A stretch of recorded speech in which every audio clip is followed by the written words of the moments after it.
The Brooklyn Nets are in a very interesting situation and a team that isn't really getting talked about a ton. There's so many interesting situations around the league, but this is a team that has completely remade their roster over the last 18 to 24 months. And I think it's important to check in and see how that's going and talk about how that has maybe been a huge positive for the future of their team. Now, full disclosure, if you don't know this, if you haven't watched the videos a ton in the past, I am a Nets fan. And so I've watched every minute of the Nets this year. And it is a team to me that kind of epitomizes what the Nets were before Kevin Durant and Kyrie Irving got there. And I'm not trying to be disrespectful to those two guys, and had things gone differently, those two and Harden might still be there, and they easily could have won the title the year that the Bucks won the title.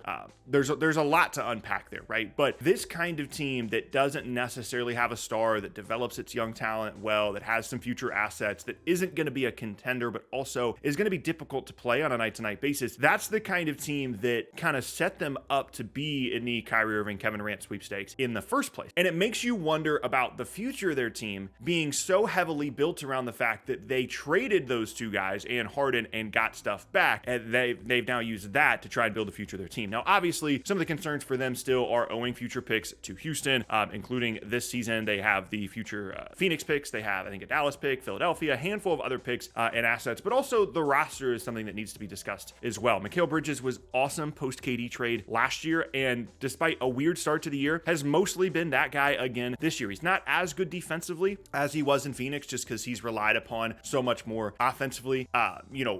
Cam Johnson's been fine. Finney Smith's been pretty good. Claxton has been good when he's been healthy this year. And then Cam Thomas. I mean, Cam Thomas is a guy that I kind of gave up on as a fan. He was very tunnel vision-y, and it was cool when he would score 40 points, but it was clear that he had to be the guy to score 40 points. And if Cam Thomas is like running your entire team, I'm not really sure what that says about kind of where you are and where your roster sits. But it's interesting to think about this team in the context of the KD trade, but then the Kyrie Irving trade as well to a lesser extent. Because most of the time when this kind of stuff happens, it's assumed that it's like this doom and gloom scenario, right? Where your big time players are requesting a trade, and yes, you get some stuff back, but you're just never really going to be the same when you trade away guys like Kevin Durant, Kyrie Irving. But honestly, the more that this has happened throughout the history of the league, the more it's kind of seemed like this is actually not a terrible team building strategy. Like when you think about where Oklahoma City is, they would be in a much worse position right now if Paul George had never forced his way to the Clippers, which then led to the Russ trade as well. And a large portion of the foundation of their franchise right now, SGA,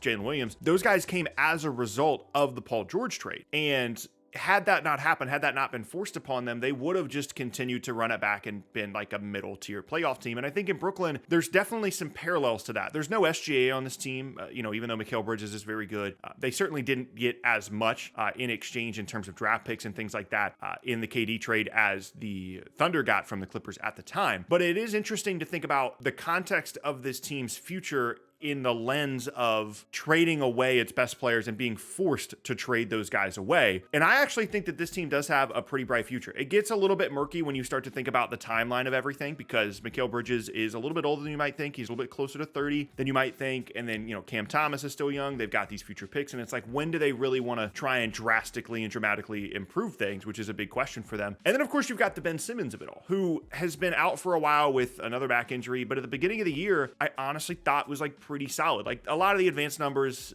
don't look very favorably upon Ben Simmons, especially defensively. The team was terrible defensively, but also a lot of that had to do with they played completely differently at the beginning of the year.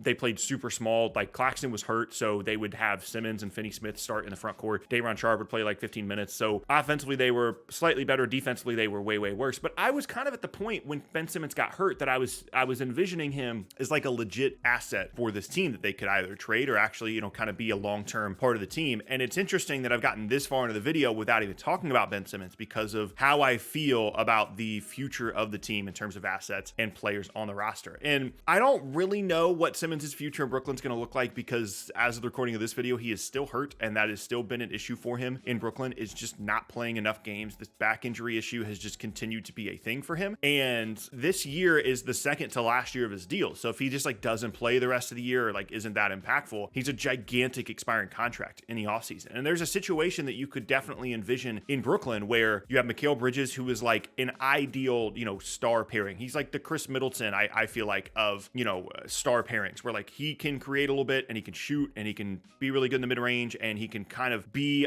a de facto number one in a bench unit, but needs like another superstar alongside him. It's one of the reasons why Dame was at least relatively interested in getting traded to Brooklyn in the first place, because he wanted to play with Mikal Bridges. And you can kind of envision a scenario this offseason where you have the Ben Simmons expiring, you have some of the other young guys on the roster, and you have all these picks. And if they really wanted to, they could go out and trade for a difference maker, probably backcourt player, but a difference maker star on this roster. That's a real possibility for them. And it's interesting how quickly things have shifted from what I felt like very much was like the doom and gloom of KD and Kyrie requesting a trade not long after James Harden forcing his way out as well, to all of a sudden flipping it right back to, oh, we've got, great assets and great players. We've got a great foundation to bring in a star, and thinking, hey, we might just be right back in this thing, 18 or 24 months after trading away Kevin Durant and Kyrie. But then it makes me wonder, I feel really good about this team right now. They're fun to watch on a night-to-night basis. I know they're not going to be winning the title this year as currently constructed, but they're good. They're an above average team in the Eastern Conference. And it makes me wonder if I want the star, if I want them, at least this offseason, to make that move, or would I rather them, get even more assets and look even further into the future? We know for a fact that when they got Mikal Bridges last offseason, they were offered 4 first-round picks from Memphis. We know that was a thing. And would I rather them capitalize on a guy that is on an incredible contract for another 2 years after this one? He's like 28, 29 years old. Clearly his value is at its peak right now. Would I rather them capitalize on that? Or would I rather use that guy still on the team plus the assets that they have to bring in a star and have like a relatively small chance of contention? It's a very interesting situation that Brooklyn is in, because they can, I think, this offseason, if they wanted to, bring in a star and raise their level of contention. I don't think they would be a true top tier contender by any means, but they could definitely be closer than this team they have right now, which has a 0% chance of winning the title. Or you could continue to reset things even further and use these future assets that you have to continue to build things up and maybe get a star that way. I don't really know what the correct answer is, but it's interesting how hesitant I am as a fan to go out, for example, this past offseason get Damian Lillard. Like, I wasn't that excited about that possibility. Obviously, the age has a lot to do with that in the contract. But like this upcoming offseason,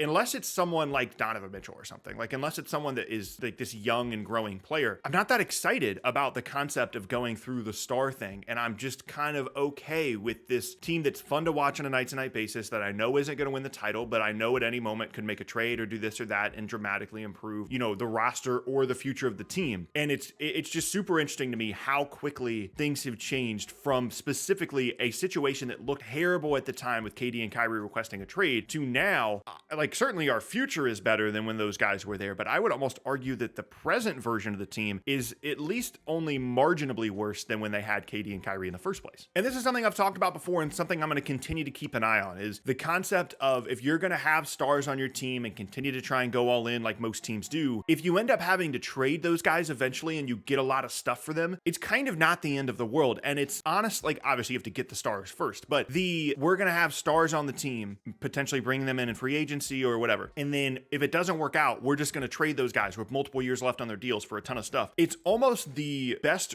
rebuilding strategy that we've seen maybe ever. Like, it has to be multiple guys. It has to be multiple stars. It can't just be, oh, we traded away Donovan Mitchell, or we traded away, James Harden, Houston the first time. It has to be multiple guys. But this concept of, we're going to push for the playoffs, these guys get unhappy, they're still really good, we can get a ton of value, multiple years left on their deal, let's just go and trade them like OKC did, like Brooklyn did. I'm monitoring that as like a legitimate, potentially really, really good rebuilding strategy. And I think the Nets are a pretty good example of that.